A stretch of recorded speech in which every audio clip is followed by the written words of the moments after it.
Good morning to you all. आज हम लोग चैप्टर जो पिक कर रहे हैं वो चैप्टर हम पिक करने जा रहे हैं आइडेंटिटी पॉलिटिक्स, पहचान पर आधारित राजनीति। और पहचान पर आधारित राजनीति, आइडेंटिटी बेस्ड पॉलिटिक्स को जो हम डिस्कस करने जा रहे हैं उसके तीन कंटेक्स्ट होंगे। जेंडर इशूज, दूसरा कास्ट इशूज और तीसरा रिलीजियस इशूज। क्लास 10th की जो एनसीईआरटी है, क्लास 10 की जो पॉलिटी की एनसीईआरटी है, उस एनसीईआरटी का चैप्टर 4 है। इसी चैप्टर 4 के कंटेक्स्ट में हम डिस्कस करने हैं। और यह जो चैप्टर 4 है, यह अध्याय 3 की निरंतरता में। और अध्याय 3 क्या था जिसको हमने डिस्कस किया? लोकतंत्र और डेमोक्रेसी एंड डाइवर्सिटी, नहीं? और बेसिकली अगर आप देखें तो डेमोक्रेसी और डाइवर्सिटी चैप्टर जो है उसमें हमने फोकस किसको किया था? डेमोक्रेसी एंड डाइवर्सिटी चैप्टर में हमने फोकस किया था सामाजिक विभाजन, social division, politics of social division को। और अगर इसके कंटेक्स्ट में हम बात करें तो जो लर्निंग्स हमारे लिए रहे चैप्टर 3 के डेमोक्रेसी और डाइवर्सिटी चैप्टर के, तो लर्निंग्स ये रहे कि एक डाइवर्स सोसाइटी अगर है, अगर ऐसा समाज है जिसमें विविधता है, ऐसा समाज है जिसमें विभिन्नताएं मौजूद हैं, तो ऐसे समाज में सोशल डिवीजन का होना बहुत अननेचुरल नहीं है। ऐसे समाज में सोशल डिवीजन एग्जिस्ट करेंगे। और ऐसे जो सोशल डिवीजन होते हैं वो आपको बर्थ बेस्ड भी हो सकते हैं, और ऐसे सोशल डिवीजन जो हैं भी हो सकते हैं जिनका स्पेसिफिक बर्थ से कोई संबंध ना हो, जो योग्यता, प्रतिभा, विशेषज्ञता, कौशल, अनुभव पर आधारित हो। और इनफैक्ट देखें तो ये जो सोशल डिवीजन है, birth based and non birth based social division, अगर इनमें आप जाकर के देखें तो सवाल उठता क्लास को हम किस में रहेंगे, क्योंकि क्लास की अवधारणा जो है बेसिकली एक इकोनॉमिक कॉन्सेप्ट है, नहीं? उसको किसके अंतर्गत रखेंगे? तो कायदे से अगर आप देखें तो कायदे से आप पाएंगे कि यह नॉन बर्थ बेस्ड डिवीजन के अंतर्गत, नहीं? जैसे अभी आप जिस क्लास को रिप्रेजेंट कर रहे हैं, तो अभी आपका क्लास आपके माता पिता के क्लास से प्रभावित होगा। आपको लगेगा ये बर्थ बेस्ड है, नहीं? क्योंकि अंबानी के घर में पैदा लेने वाला जो होगा उसका क्लास अलग होगा, नहीं? और मंगरू के घर में पैदा लेने वाला जो होगा उसका क्लास अलग होगा। प्रधानमंत्री जी को ही देखें, अगर इस बात में सच्चाई है कि चाय बेचा करते थे तो उस समय उनका क्लास अलग था, लेकिन आज उनका क्लास चाय बेचने वाले के क्लास के समान है क्या? कल अगर आप सिलेक्ट हो जाते तो आपका क्लास क्या वही होगा जो आज है? नहीं। तो थोड़ा सा क्लास वाली स्थिति को अगर आप देखें तो कहीं ना कहीं क्लास बेस्ड सोशल डिवीजन जो है उसका कहीं ना कहीं बर्थ से संबंध जुड़ता भी है और नहीं भी जुड़ता है। या हम कह सकते हैं कि क्लास बेस्ड डिवीजन का बर्थ से जो कनेक्ट है वह कंपैरेटिवली वीकर है। ये बातें स्पष्ट हुई है। अब अगर इसके कंटेक्स्ट में देखें, सोशल डिवीजन अगर एग्जिस्ट कर रहा है तो कॉम्पिटिटिव पॉलिटिक्स जो है, जो प्रतिस्पर्धी राजनीति है, वो उस सोशल डिवीजन को कैपिटलाइज करने की कोशिश करेगी। और हाथ चलाते रहिएगा। और जब प्रतिस्पर्धी राजनीति सोशल डिवीजन को कैपिटलाइज करवाने की कोशिश करेगी, नहीं तो उस स्थिति में देखेंगे उसके पॉजिटिव रिजल्ट भी हो सकते हैं, उसके नेगेटिव रिजल्ट भी हो सकते। सवाल है कॉम्पिटिटिव पॉलिटिक्स सोशल डिवीजन को पॉलिटिकली कैपिटलाइज जो करने की कोशिश कर रही है, उसके पीछे उसका इंटेंट क्या है, उसके पीछे उसका इंटेंट क्या है, इंटेंशन क्या है। अगर इंटेंट पॉजिटिव होगा, अगर इंटेंट पॉजिटिव होगा तो वह इंक्लूजन की ओर ले जाने का काम करेगा। इंटेंट अगर पॉजिटिव होगा तो पॉलिटिक्स ऑफ सोशल डिवीजन जो है इंक्लूसिव पॉलिटिक्स का भी आधार तैयार करेगा, इंक्लूसिव सोसाइटी का भी आधार तैयार करेगा। वह राजनीति को भी समावेशी बनाएगा और वह समाज को भी समावेशी बनाएगा। लेकिन अगर उसका इंटेंट केवल पॉलिटिकल बेनिफिट हासिल करना है, इस बात को समझिए, अगर उसका इंटेंट केवल पॉलिटिकल बेनिफिट को हासिल करना है, राजनीतिक लाभों को हासिल करना है, तो उस स्थिति में अगर आप जाकर के देखें सोशल डिवीजन का इस्तेमाल किस चीज के लिए होगा? जो एग्जिस्टिंग सोशल डिवाइड है उसको वाइडेन करने के लिए उसका इस्तेमाल होगा, उसको डिपेन करने के लिए इस्तेमाल होगा। सामाजिक विभाजन की राजनीति का इस्तेमाल सामाजिक विभाजनों को व्यापक बनाने और सामाजिक विभाजनों को गहराई प्रदान करने के लिए होगा। इस लाइन का मतलब समझ में आया या नहीं? ठीक है, यहां पर हम में से कितने लोग हैं जो पॉलिटिक्स ऑफ सोशल जस्टिस को समझते, सामाजिक न्याय की राजनीति को समझते हैं? और हम में से कितने लोग हैं जो सामाजिक न्याय की राजनीति के पक्ष में हैं? ये दोनों प्रश्न महत्वपूर्ण। अब पॉलिटिक्स ऑफ सोशल जस्टिस को देखो, सामाजिक न्याय की राजनीति को देखें तो जब तक सामाजिक न्याय की राजनीति सामाजिक अन्याय के शिकार समूह के समुचित और पर्याप्त प्रतिनिधित्व को अहमियत देती है, सोशल इनजस्टिस के जो शिकार लोग हैं, जो सोशल इकोनॉमिक एक्सक्लूजन के शिकार हैं, ऐसे लोगों के रिप्रेजेंटेशन की बात करती है, ऐसे लोगों के पार्टिसिपेशन की बात करती है, ऐसे लोगों के इंक्लूजन की बात करती है, उसको लेकर अपना एजेंडा प्रेजेंट करती है। तब तक सामाजिक न्याय की राजनीति जिस राजनीति का निर्माण करेगी वह राजनीति समावेशी होगी।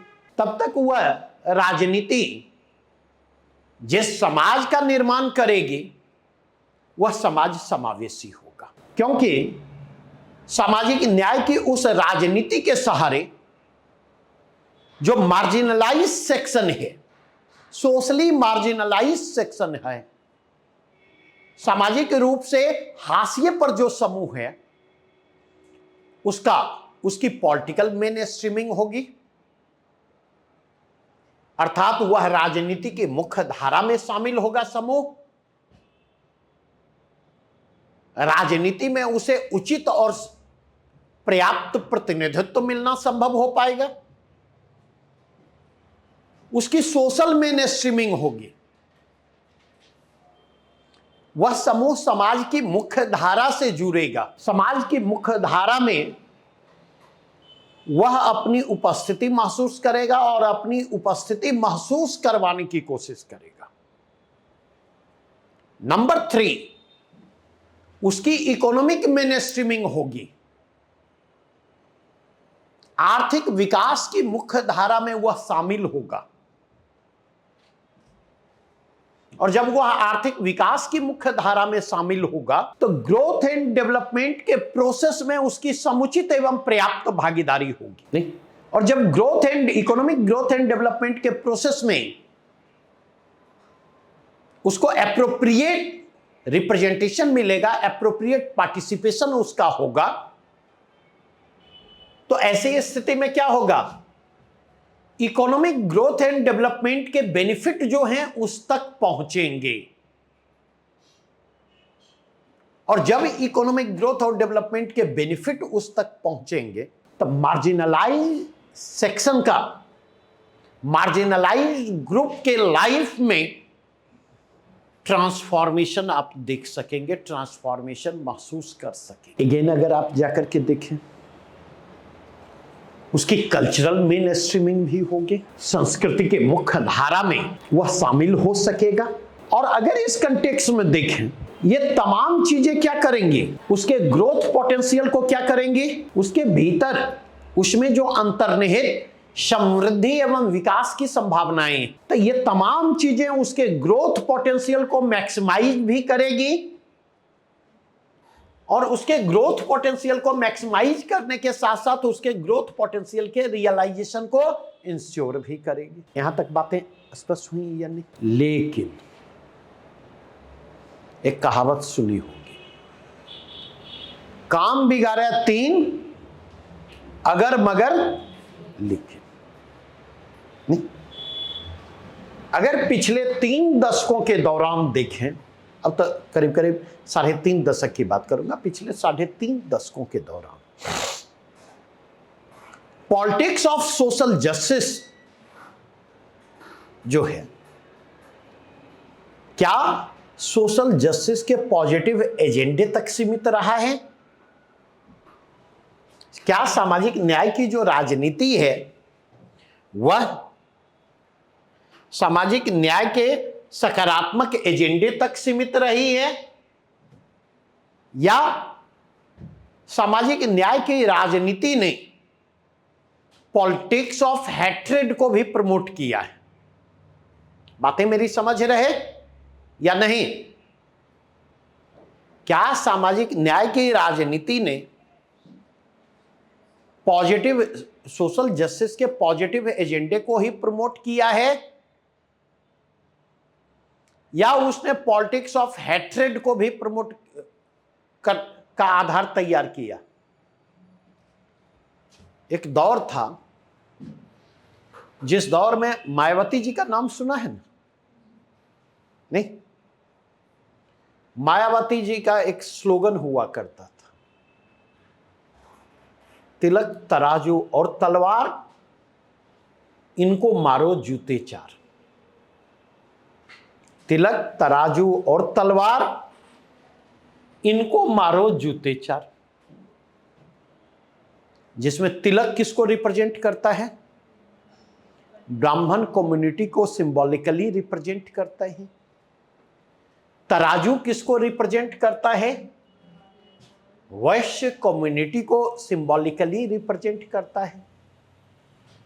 और तलवार किसको रिप्रेजेंट करता है? क्षत्रिय या राजपूत कम्युनिटी को रिप्रेजेंट करता है। तो मायावती का यह स्लोगन नहीं सोशल जस्टिस के पॉजिटिव एजेंडे को आगे बढ़ाता है, या politics of hatred against upper caste, politics of hatred against Vaishyas को प्रमोट करता हुआ पॉलिटिक्स ऑफ सोशल जस्टिस में जो राजनीतिक संभावनाएं उनके लिए हैं उनको भुनाने की कोशिश करता है? यह सोशल डिवीजन को वाइडेन करेगा, डिपेंड करेगा, या यह सोशल डिवीजन के कारण जो गैप मौजूद है उस गैप को मिनिमाइज करता हुआ इंक्लूसिव सोसाइटी का निर्माण करेगा? क्या करेगा? बातें यहां पर स्पष्ट हुई या नहीं? या अगर आप जाकर के देखें, एक दौर था जिस दौर में देखेंगे लालू जी के बारे में कहा जाता है कि उन्होंने कहा भूरा बाल साफ करो। भूरा बाल साफ करो मतलब नहीं, और उस साफ होने से बचना है तो इसका मतलब ये नहीं है कि बाल को डाई करवा ले। भूरा बाल एक्रोनिम है। भू रिप्रेजेंट करता है भूमिहार को, रा रिप्रेजेंट करता है राजपूत को, बा रिप्रेजेंट करता है, बा किसको रिप्रेजेंट करता है? ब्राह्मण को, और लॉ रिप्रेजेंट करता है लाला को। तो भूरा बाल साफ करो, भूमिहार, राजपूत, ब्राह्मण, लाला को साफ करो। अभी इस पर हम नहीं जाएंगे कि उन्होंने कहा, उन्होंने नहीं कहा, उन्होंने कब कहा, मतलब सिंबॉलिकली मैं पिक कर रहा हूं। और अगर आप देखें तो उनके इस स्लोगन ने अगरों के अगेंस्ट पिछड़ों को मोबिलाइज करने का काम किया, और कहीं ना कहीं आप देखें तो सोशल कॉन्फ्लिक्ट और सोशल टेंशन को बढ़ाने का काम किया। तो जो सोशल डिफरेंशिएशन के कारण गैप था, वो गैप कम होने के बजाय इसके कारण क्या होता है? बढ़ता है। पॉलिटिक्स ऑफ हैट्रेड जो है वो जोर पकड़ता है। एक और उदाहरण दूंगा। ये तो दोनों कंटेक्स्ट हमने जाति के कंटेक्स्ट में की, जातिगत विभाजन के कंटेक्स्ट में की। एक कंटेक्स्ट में दूंगा ओवैसी की राजनीति और भाजपा की राजनीति। ओवैसी को अगर आप देखें तो ओवैसी अल्पसंख्यक मुसलमानों की राजनीति करते नहीं, उनकी पूरी की पूरी राजनीति अल्पसंख्यक मुसलमानों के दायरे में सिमट कर रह जाती। और भाजपा की पूरी राजनीति बहुसंख्यक हिंदुओं के दायरे में सिमटी हुई है। आप इस बात को समझने की कोशिश कीजिए। अभी अगर गौर करेंगे, मोहन भागवत जी का बयान आया है कास्ट सेंसस पर, और उन्होंने क्या लाइन लिया? उन्होंने कहा कास्ट सेंसस होना चाहिए, लेकिन कास्ट सेंसस के आंकड़ों का इस्तेमाल जो है, कास्ट सेंसस के आंकड़ों का इस्तेमाल समाज को खंड खंड करने के लिए नहीं होना चाहिए, समाज को विभाजित करने के लिए नहीं। और मैं उनके इस लाइन से इत्तेफाक रखता हूं, मैं उनकी इस बात से असहमत नहीं हूं। मैं भी अगर कास्ट सेंसस के पक्ष में हूं तो इसलिए नहीं कि मैं कास्ट सेंसस के आंकड़ों का इस्तेमाल जो है सोशल डिवाइड को वाइडन और डिपेंड करने के लिए करना चाहिए। मैं हर डिविजिव एजेंडे के अगेंस्ट हूं, लेकिन सवाल यह उठता, जब कास्ट सेंसस की बात करते हुए सोशल डिवीजन के जिस खतरे की ओर मोहन भागवत इशारा कर रहे, क्या जब वे संघ का एजेंडा निर्धारित करते हैं और संघ का एजेंडा निर्धारित करते हुए वे रिलीजियस डिवीजन के खतरे को लेकर सजग होते? मेरे प्रश्न को समझ रहे हैं या नहीं? पूरे के पूरे संघ के एजेंडे को देखें, भाजपा के एजेंडे को देखें, नहीं तो उनके एजेंडे में हिंदू सेंटर में है, हिंदुत्ववादी राजनीति सेंटर में है। लेकिन आप जाकर के देखें, इस हिंदुत्ववादी राजनीति के निशाने पर कौन है? माइनॉरिटीज है। और माइनॉरिटीज में भी स्पेशली कौन है? तो माइनॉरिटीज में भी स्पेशली देखेंगे मुस्लिम और क्रिश्चियन है। और उनमें भी देखें, उसके निशाने पर जितने मुस्लिम हैं उतने क्रिश्चियन नहीं है, क्योंकि क्रिश्चियन पर एक सीमा से ज्यादा निशाना साधने के अपने खतरे हैं। क्योंकि अधिकांश वेस्टर्न डेवलप्ड कंट्री क्या है? क्रिश्चियन है। नहीं, ग्लोबल ऑर्डर जो है, उस ग्लोबल ऑर्डर में क्रिश्चियनाइज्ड कंट्री डोमिनेटिंग पोजीशन पर है।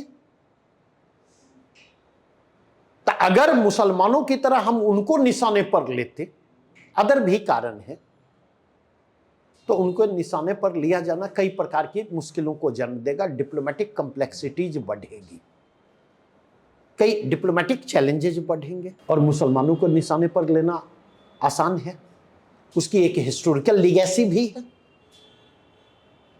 बड़ी आसानी से उन पर निशाना साधा जा सकता। डेमोग्राफिक इक्वेशन भी उसका है। बातें मेरी समझ रहे हैं या नहीं? तो सवाल यहां पर यह उभर कर आता, चाहे हम पॉलिटिक्स ऑफ सोशल जस्टिस को देखें, पॉलिटिक्स ऑफ सोशल जस्टिस जैसे ही अपने पॉजिटिव एजेंडे से दूर हटता है, और बड़ी आसानी से मैं कुछ बातें कहना चाहूंगा, समझिएगा, क्योंकि ये हमारा पॉलिटिक्स ऑफ सोशल डिवीजन को, सामाजिक विभाजन की राजनीति को जिन 3 कंटेक्स्ट में हमें डिस्कस करना है, gender, caste and religion. Gender context में डिस्कस करना है, कास्ट के कंटेक्स्ट में डिस्कस करना है, रिलीजियस कंटेक्स्ट में डिस्कस, उसका हमारा विषय प्रवेश है आज जो चर्चा कर रहा। क्योंकि पिछले 2 क्लासेज डेमोक्रेसी और डाइवर्सिटी जब डिस्कस कर रहा था,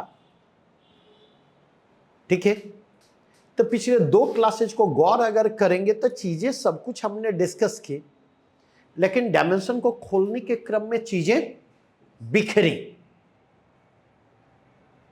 दूसरा, थोड़ा सा उसने इनफॉर्मल रूप लिया। मेरी बातें समझ रहे हैं ये? तो पिछले 2 क्लासेस समझने के पॉइंट ऑफ व्यू से महत्वपूर्ण थे, उसके कारण चीजों से कनेक्ट कर पाना आपका आसान था, लेकिन उसका और इसका कारण है उसका थ्योरेटिकल पर्सपेक्टिव था पिछले 2 क्लासेज के डिस्कशन का।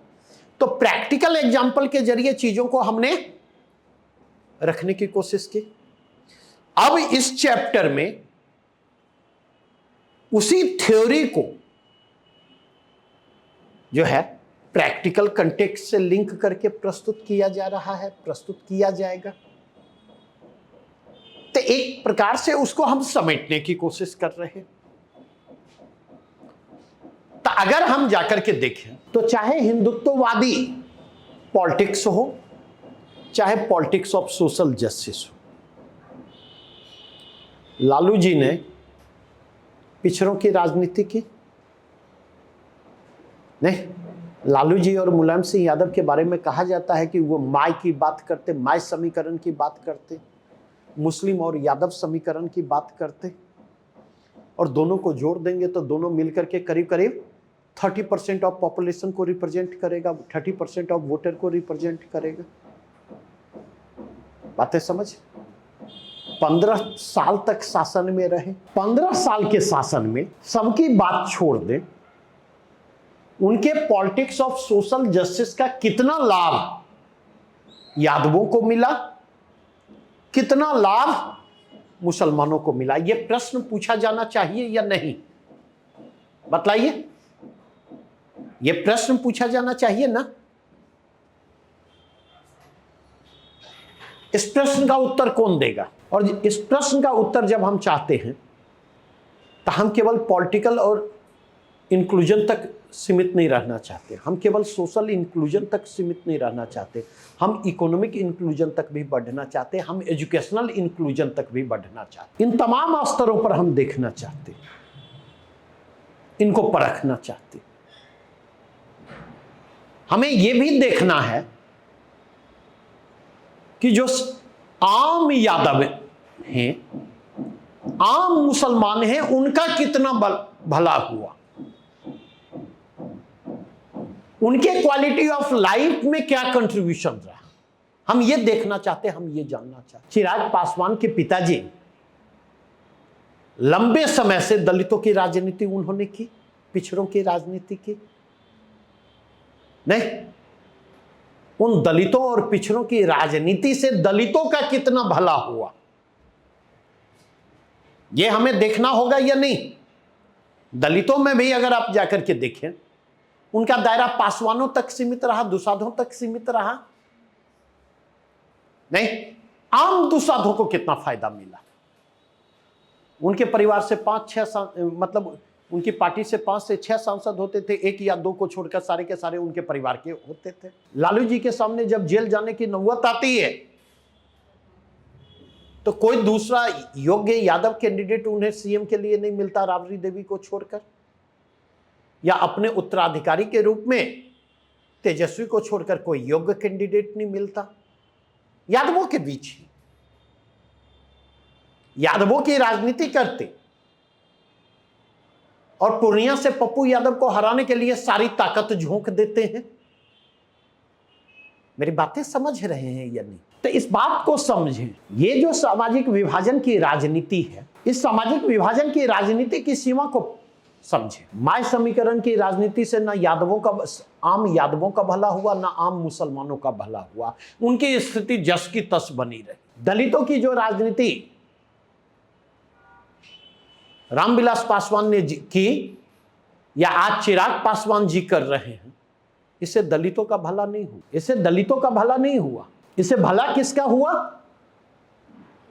क्योंकि टिकट देने के लिए उन्हें अशोक चौधरी की बेटी मिलती है। आप इस बात को समझिएगा, अशोक चौधरी की बेटी मिलती। क्या इसके पहले संभवी का नाम आप में से किसी ने सुना था? क्या राजनीति में कोई सक्रियता थी उनकी? क्या वो लोजपा की मेंबर थी? राजेश वर्मा को उठा करके खगड़िया से टिकट देते। समझने की कोशिश कीजिए। और टिकट देने के एवज में कितना वसूला जाता। और मैं केवल उन्हीं की बात नहीं कर रहा, हर पार्टी में टिकट बेचे जाते, कोई ऐसी पार्टी नहीं है। ठीक उसी प्रकार मैं कहता हूं कि भाजपा और संघ हिंदुओं की जो राजनीति करती है, क्या आपको लगता है उससे हिंदुओं का भला होने वाला है? तथाकथित धर्मनिरपेक्ष दलों ने मुस्लिम अल्पसंख्यक राजनीति की, अल्पसंख्यक मुसलमानों की राजनीति की। कितना भला हुआ अल्पसंख्यक मुसलमानों का? भाजपा जो हिंदुओं की राजनीति कर रही है, उससे हिंदुओं का कितना भला होने वाला है? जितने बड़े भाजपा नेता हैं, उनके कितने बच्चे सड़कों पर प्रोसेशन में लाठी और तलवार लेकर के निकलते दिखाई पड़ते? उनके बच्चे कहां दिखेंगे? कोई हार्वर्ड में दिखेगा, कोई येल यूनिवर्सिटी में दिखेगा, कोई कैम्ब्रिज में दिखेगा नहीं। और हमको, आपको, हमारे आपके बच्चों को कहां लगा दिया जाएगा? धर्म के रक्षार्थ। एक गुलाल मूवी आई थी, गुलाल मूवी आई थी, पीयूष मिश्रा ने उसमें एक गाना लिखा है, जरूर गाने को जाकर के सुनिएगा। छोड़ दो किताबों, हाथों में ले लो खंजर, जरूर सुनिएगा। और पाकिस्तानी कवित्री गुजर गई फहमीदा रियाद, यूट्यूब पर उनकी एक कविता उपलब्ध है, तुम भी हम जैसे निकले भाई, भारत को संबोधित है, जरूर उसको सुनिएगा। तो मेरे कहने का यह मतलब है, अब कंक्लूजन की ओर बढ़ता, जो सामाजिक विभाजन है और सामाजिक विभाजन को आधार बना करके जो राजनीति की जाती है, वह राजनीति डिस्ट्रक्टिव भी हो सकती है और वह राजनीति कंस्ट्रक्टिव भी हो सकती है। मैं नीतीश जी का कोई फैन नहीं हूं, ना उनका सपोर्टर हूं। आलोचना ही सुनेंगे मुझसे उनके बारे में, लेकिन ये बात तो आप स्वीकार करेंगे कि नीतीश जी सामाजिक विभाजन की जो राजनीति करते हैं, उसमें सकारात्मकता के तत्व, पूरी तरह से सकारात्मकता ना हो यह संभव है, लेकिन सकारात्मकता तो उसमें मौजूद है। वो लेस डिस्ट्रक्टिव है, इतना तो एक्सेप्ट करेंगे। वह इंक्लूसिव पॉलिटिक्स और इंक्लूसिव सोसाइटी का निर्माण करता है, इतना तो एक्सेप्ट करेंगे, तमाम कमियों के बावजूद। तो इसलिए अगर आप देखें पिछले चैप्टर में जो हमने डिस्कस किया, पहली बात यह डिस्कस की, और यही देखेंगे चैप्टर 4 जाति, धर्म और लैंगिक मसले का विषय प्रवेश भी यहीं से है, कि जो सोशल डाइवर्सिटी है यह लोकतंत्र के लिए खतरा नहीं है। सोशल डाइवर्सिटी से लोकतंत्र को खतरा नहीं है। इनफैक्ट सोशल डाइवर्सिटी को डिफेंड करने में, सोशल डाइवर्सिटी को प्रोटेक्ट करने में, सोशल डाइवर्सिटी को प्रमोट करने में लोकतंत्र की महत्वपूर्ण भूमिका है। डेमोक्रेसी जो है वह मेजर रोल प्ले करता है। दूसरी बात अगर आप देखें, अगर सोशल डिवीजन है, अगर सामाजिक विभाजन है, अगर सोशल डिवीजन है, सामाजिक विभाजन मौजूद है, तो सामाजिक विभाजन की राजनीति भी होगी। कॉम्पिटिटिव डेमोक्रेटिक पॉलिटिक्स जो है उसमें अगर आप जाकर के देखें तो social division, social inequality, social differentiation, social discrimination, उसका एक पॉलिटिकल एक्सप्रेशन होगा ही होगा। और यह पॉलिटिकल एक्सप्रेशन नेचुरल है या पॉलिटिकल एक्सप्रेशन अननेचुरल नहीं। और तीसरी चीज अगर आप देखें, राजनीति में social differentiation, social inequality, social divide, social discrimination, इसकी अभिव्यक्ति जो है वह लोकतंत्र के लिए बेनिफिशियल है, लोकतंत्र के लिए यह लाभकारी है। क्योंकि अगर सोशल इनइक्वलिटी और सोशल डिस्क्रिमिनेशन, सामाजिक असमानता, सामाजिक विभेद, अगर इसको राजनीति में अभिव्यक्ति मिलती है तो राजनीति अधिक समावेशी, पॉलिटिकल इंक्लूजन की प्रक्रिया तेज होगी, राजनीतिक समावेशन की प्रक्रिया तेज होगी। और ऐसी राजनीति जिस डेमोक्रेसी को फॉर्म करेगी वह डेमोक्रेसी इंक्लूसिव होगा, वह लोकतंत्र समावेशी होगा। और लोकतंत्र का समावेशी होना स्वस्थ और मजबूत लोकतंत्र का प्रमाण है। जब तक डेमोक्रेसी इंक्लूसिव नहीं होगा तब तक वह हेल्दी नहीं होगा और तब तक वह स्ट्रॉन्ग नहीं। इतनी बातें स्पष्ट हुई और इसलिए इस बात को ध्यान रखिए। अब सामाजिक विभाजन की जो राजनीति है, पॉलिटिक्स ऑफ सोशल डिवीजन जो है, उसका परिणाम किन बातों पर निर्भर करता? यह result of politics of social division जो है यह डिपेंड करता है लोगों के ऊपर, लोगों की सोच के ऊपर। सामाजिक विभाजन की राजनीति के प्रति हम किस तरह की सोच अपनाते हैं, हमारा नजरिया क्या है, यह उसके परिणामों को निर्धारित करेगा। ठीक है। दूसरा, यह डिपेंड करता है पॉलिटिकल पार्टी के अप्रोच के ऊपर। और तीसरा, यह डिपेंड करता है सरकार के अप्रोच के ऊपर। एक बात मैं अक्सर कहता हूं,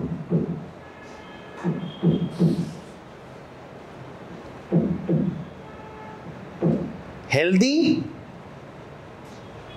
और स्ट्रॉन्ग डेमोक्रेसी के लिए अवेयर सिटीजन की जरूरत होती, अवेयर सोसाइटी की जरूरत होती। अगर लोग जागरूक होंगे, अगर समाज जागरूक होगा, तो ऐसी स्थिति में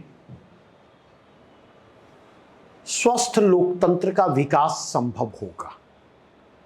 और वह स्थिति लोकतंत्र को मजबूत बनाएगी। इसका क्या मतलब है? जैसे मैंने एक प्रश्न किया, लोगों का अप्रोच बहुत मायने रखता। और आइडेंटिटी बेस्ड पॉलिटिक्स में हम किसी को वोट क्यों देते? वो हमारी जाति का है, वो हमारी बिरादरी का है, नहीं, वो हमारे धर्म का है, देते हैं या नहीं? और ये एकमात्र कारक नहीं हो, महत्वपूर्ण कारक तो होते हैं मोस्ट ऑफ द वोटर्स के कंटेक्स्ट में। मैंने जो प्रश्न उठाया, अगर एक वोटर के रूप में हम ये प्रश्न उठाना शुरू करें तो क्या आपको लगता है कि पॉलिटिकल पार्टी वोटर को बरगला पाएगी? कोई कैंडिडेट, मुझे तो नहीं लगता कोई कैंडिडेट मेरा वोट इसलिए हासिल कर पाएगा, इसलिए हासिल कर पाएगा कि वो हमारी जाति का है, वो हमारी बिरादरी का है। मैं शर्तिया कहता हूं, पिछले लोकसभा चुनाव में अखिलेश सर अररिया से खड़े थे, उनके चुनाव प्रचार में गए थे हम लोग। बाद में कहीं पर चर्चा हो रही थी और हमारे साथ कुछ और भी लोग थे, तो उन्हीं में से एक के सामने ये चर्चा हो रही थी कि कुछ लोगों ने कहा कि सर्वेश जी यादव हैं इसलिए अखिलेश जी के चुनाव प्रचार में गए थे और जबरदस्ती आपको आपकी भी जाति भ्रष्ट की, आपको आपका भी धर्म भ्रष्ट किया, आपको भी खींच करके पटिया के ले गए। यहीं पर उस समय सार्थक संवाद संस्थान पटना में खुला नहीं था, तो 2 दिन के लिए CME में मैं आया था। संयोग से किसी काम से पटना आया था और संजय जी हमारे छोटे भाई हैं और अच्छे मित्र भी। तो संजय जी काफी समय से कह रहे थे, तो एक शादी के सिलसिले में मुझे आना था, तो मैंने कहा कि संजय जी 14-15 मैं समय दूंगा, क्या करना है बतला दीजिए। तो सर टॉपिक आप ही चुन लीजिए। तो उस समय इकोनॉमिकली वीकर सेक्शन को रिजर्वेशन दिया गया था, तो एक रिजर्वेशन टॉपिक चुना। 370 का मसला गरमाया हुआ था, तो कश्मीर के मसले को सुना और एक और कोई मसला चुना। तो जब मैं बेगूसराय से आ रहा था, रास्ते में था, तो मेरे दिमाग में चल रहा था कि बर्रे के छत्ते को छेड़ रहा। रिजर्वेशन टॉपिक को डिस्कस करना आसान नहीं होता, तो हमने कहा कि इसको आसान कैसे बनाया जाए। हमने कहा हम 3 प्रश्न पूछेंगे और उन प्रश्नों के जरिए, तो पहला प्रश्न मेरा था कि आप में से कितने लोगों को लगता है रिजर्वेशन सही है। तो लोगों ने अपनी जाति, अपनी बिरादरी, अपनी सुविधा के हिसाब से हाथ खड़ा किया और कुछ लोग कंसर्न्ड भी थे इंक्लूजन को लेकर के। हमने पूछा आप में से कितने लोग हैं जिनको लगता है रिजर्वेशन गलत है क्योंकि यह योग्यता और प्रतिभा की को ओवरलुक करता है। तो बड़े उत्साह से हाथ उठे। और फिर मैंने पूछा आप में से कितने लोगों को लगता है कि इकोनॉमिकली वीकर सेक्शन को रिजर्वेशन सही है। तो जो हाथ रिजर्वेशन के विरोध में उठे थे वो हाथ इकोनॉमिकली वीकर सेक्शन के पक्ष में अधिकांश हाथ उठे। तो इसका मतलब है समस्या मुझ में नहीं है, समस्या आप में है ना। ऐसा नहीं है ना कि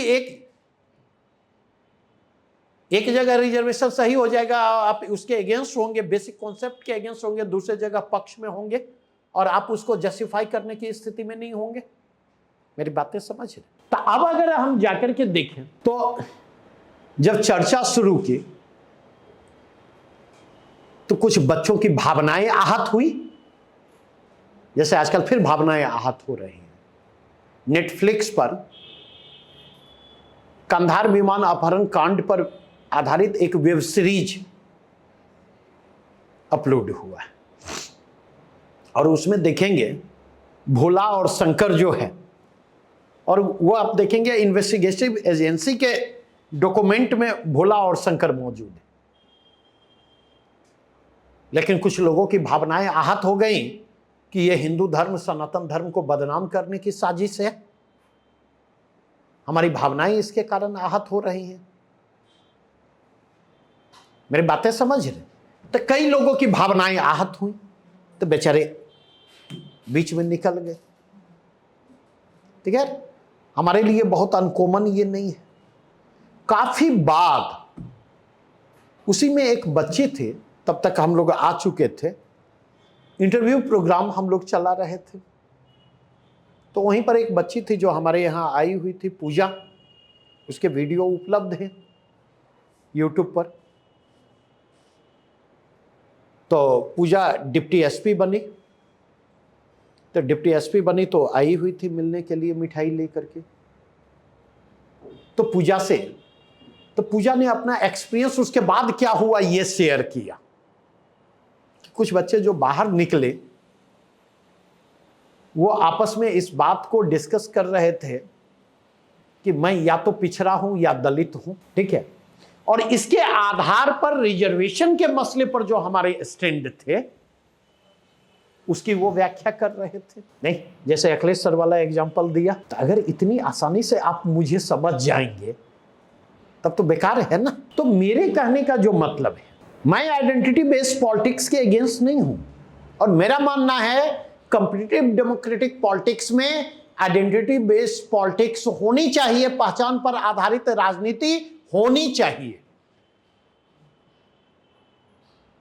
एक ऐसे समाज में,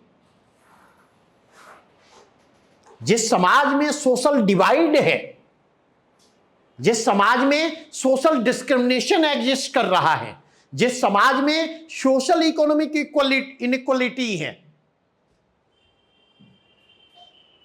ऐसे समाज में इस डिवाइड को अगर रेस्पॉन्ड करना है, अगर इस इनइक्वालिटी को रेस्पॉन्ड करना है, अगर इस डिस्क्रिमिनेशन को समाप्त करना है, तो उसके लिए हमें क्या करना होगा? आइडेंटिटी पॉलिटिक्स के लिए स्पेस क्रिएट करना होगा, क्योंकि बिना आइडेंटिटी पॉलिटिक्स के इंक्लूसिव सोसाइटी का निर्माण संभव नहीं है, इंक्लूसिव पॉलिटिक्स का निर्माण संभव नहीं है, इंक्लूसिव डेमोक्रेसी का निर्माण संभव। लेकिन उस आइडेंटिटी पॉलिटिक्स का एजेंडा, इंटेंट पॉजिटिव होना चाहिए। वह identity politics mayor vote bank की पॉलिटिक्स ना हो, महज वोट बैंक की राजनीति ना हो। उस आइडेंटिटी पॉलिटिक्स का इस्तेमाल सोशल डिवाइड को क्रिएट करने के लिए नहीं हो। मेरी बातें समझ रहे या नहीं समझ रहे? अगर कोई मुझसे सिर्फ इसलिए वोट मांगने आता कि वो हमारी जाति का है, तो मेरा पहला प्रश्न उठेगा, इस जाति के लिए तुमने अब तक क्या किया है? तुम्हारा क्या कंट्रीब्यूशन है? इस जाति के लिए कंट्रीब्यूशन तुम बतलाओ। और मुझे पता है कि वो नहीं बतला सकता। अगर कोई मेरा वोट इसलिए चाहता है कि मैं हिंदू या मुसलमान हूं, तो मेरा पहला प्रश्न होगा, क्या किया है तुमने हिंदुओं के लिए, क्या किया है तुमने मुसलमानों के लिए, क्या कंट्रीब्यूशन है तुम्हारा उसमें? थोड़ी देर के लिए तुम्हारे पोजीशन को मैं एक्सेप्ट कर रहा हूं, नहीं? और तीसरी चीज कि तुम केवल इसलिए वोट चाह रहे हो, तो अदर आइडेंटिटी का क्या होगा? हम किसी एक आइडेंटिटी के साथ तो जी नहीं रहे। एक आइडेंटिटी अदर आइडेंटिटी पर हावी होगी तो वो डिविजिव पॉलिटिक्स की ओर ले जाएगी। उससे डिविजिव पॉलिटिक्स का निर्माण होगा, डिविजिव डेमोक्रेसी का निर्माण होगा, डिविजिव सोसाइटी का निर्माण होगा। क्योंकि एक आइडेंटिटी के हावी होने का मतलब है वह आइडेंटिटी सेंस ऑफ सुपीरियरिटी से ग्रस्त है, श्रेष्ठता बोध, विशिष्टता बोध से ग्रस्त है। और यह सेंस ऑफ सुपीरियरिटी एलाइनेशन की ओर ले जाएगी, अलगाव की ओर ले जाएगी। और ऐसी स्थिति में अदर आइडेंटिटी के साथ, अदर आइडेंटिटी के लोगों के साथ तालमेल बिठा पाना मुश्किल होगा, सामंजस्य बिठा पाना मुश्किल होगा। लेकिन अगर हम अपनी मल्टीपल आइडेंटिटी को लेकर के अवेयर हैं, अगर हम अपनी बहुस्तरीय पहचान को लेकर सजग हैं, जागरूक हैं, तो हम अपनी मल्टीपल आइडेंटिटी के बीच तालमेल को इंश्योर करने की कोशिश करेंगे। और मल्टीपल आइडेंटिटी के बीच कोऑर्डिनेशन, मल्टीपल आइडेंटिटी के बीच सामंजस्य, मल्टीपल आइडेंटिटी के बीच सहकार, इसका मतलब है मल्टीपल आइडेंटिटी रखने वाले लोगों के साथ सहयोग और सामंजस्य। बस एक मिनट, मेरी बातें समझ में आई या नहीं? तो ऐसी स्थिति में अगर आप जाकर के देखें, तो ऐसी स्थिति में वह आइडेंटिटी बेस्ड पॉलिटिक्स जो है इंक्लूजन की ओर ले जाने का काम करेगी, समावेशन की ओर ले, समावेशी लोकतंत्र का निर्माण होगा, राजनीति समावेशी होगी, समाज समावेशी निर्मित होगा। ठीक है, तो आज यहीं तक रहने दें। कल परसों तो फिर पूरा क्लास सर लेंगे साइंस वाले, सैटरडे को हम फिर मिलेंगे। इस टॉपिक को एक बार, आज की जो चर्चा हुई है ना, आज की चर्चा के कंटेक्स्ट में इस टॉपिक को दोबारा पढ़ करके आइए। और लास्ट वाला जो सेक्शन है ना, 3 आयाम पिछले चैप्टर में, उसको दोबारा पढ़ करके आइए, फिर हम, क्योंकि जेंडर पर एक क्लास लग जाएंगे, जेंडर पॉलिटिक्स पर। ठीक है, थैंक यू।